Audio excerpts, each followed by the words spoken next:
Complete అయినటువంటి పరిస్థితి కూడా మనం చూస్తూ ఉన్నాము. ప్రధానంగా కాసేపట్లో పీఆర్ఎస్ అధినేత కేసీఆర్ గారు కూడా గజ్వెల్ తన నివాసం నుంచి కూడా బయలుదేరున్నారు. ఈ సందర్భంగా చేవెళ్ల పార్లమెంట్ అభ్యర్థి కాసాని జ్ఞానేశ్వర్ ముదిరాజ్ మనతో పాటు ఉన్నారు. వారితో మాట్లాడించే ప్రయత్నం చేద్దాం.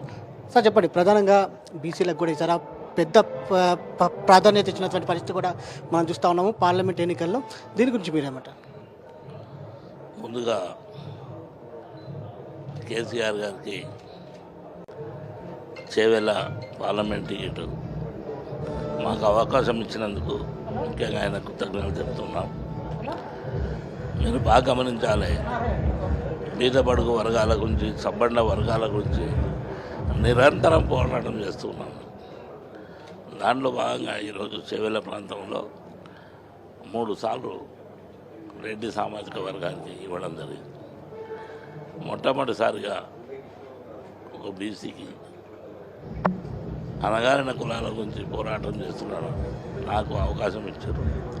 ఆ అవకాశాన్ని వమ్ము చేయకుండా తప్పకుండా సబ్బండ వర్గాలను తీసుకొని చేవెళ్ళ గడ్డ మీద నుండి గెలిచి కేసీఆర్ గారికి బహుమతి ఇవ్వబోతున్నాం. తప్పకుండా ఇది తథ్యం.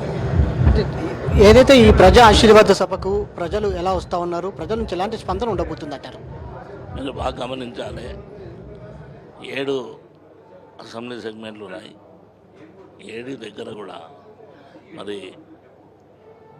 సబితాయింద్ర రెడ్డి గారు కానీ, మహేశ్వరం, అదేవిధంగా రాజేంద్రన్న గారు, ప్రకాష్ గౌడ్ గారు కానీ, అదేవిధంగా షేర్లింగంపల్లి గాంధీ కానీ, చేవెళ్ళ యాదయ్య గారు కానీ, అదేవిధంగా మహేష్ రెడ్డి కానీ, పరి వికారాబాద్ ఆనంద్ కానీ, తాండూరు కానీ పెద్ద సంఖ్యలో నిరంతరం వాళ్ళు పనిచేస్తూ ప్రజలందరినీ మమేకం చేస్తూ బీసీ మీడియాకి ఇచ్చిన మీరు తప్పకుండా గెలుపుతున్న అవకాశంతో నిరంతరం అందరూ చెప్తూ వాళ్ళని వెనుదట్టి నడిపిస్తున్నటువంటి మాట వాస్తవం. ఈరోజు యావత్తు ప్రజానీకం, బీద బడుగు వర్గాలంతా సబ్బండ వర్గాలు తప్పకుండా ఈ యొక్క సీట్ను, బీసీ సీట్ను గెలిపించి తీర్థమని చెప్పడం జరుగుతుంది.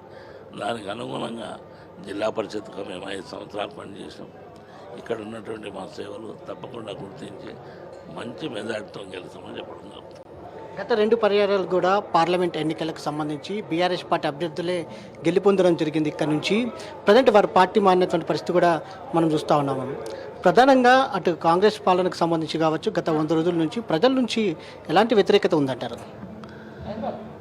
మీరు బాగా గమనించాలి, అక్కడ కొండ విశ్వేశ్వరరెడ్డి గారు కానీ మొట్టమొదటి టీఆర్ఎస్ నుంచే గెలిచిండు. నిన్నటి వరకు ఉన్నటువంటి రంజిత్ రెడ్డి గారు కూడా టీఆర్ఎస్లో గెలిచిండు. వాళ్ళిద్దరి మీద, రంజిత్ రెడ్డి మీద విపరీతమైన కోపంతో ప్రజానీకం మాకు నమ్మించి మోసం చేసిపోయినని.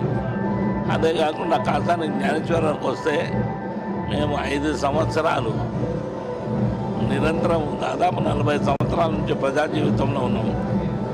నాకు ముందుగానే బడుగు వర్గాల వారు, సబ్బండ వర్గాల నాకు ముందయి ముందుకు వస్తున్న తరుణం లోపల మరి కేసీఆర్ గారు మాకు అవకాశం ఇచ్చింది.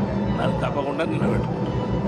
మొత్తం మీద ప్రజా ఆశీర్వాద సభకు ప్రజల నుంచి కూడా విశేష స్పందన ఉందని కూడా చెప్తా ఉన్నారు. భారీ ఎత్తున ప్రజలు అటు బీఆర్ఎస్ అధినేత కేసీఆర్ గారి సందేశాన్ని వినడానికి పెద్ద ఎత్తున వస్తున్నారని కూడా, అందులో రైతులు కూడా పెద్ద సంఖ్యలో రాబోతున్నారని కూడా చెప్తా ఉన్నారు. Over to studio.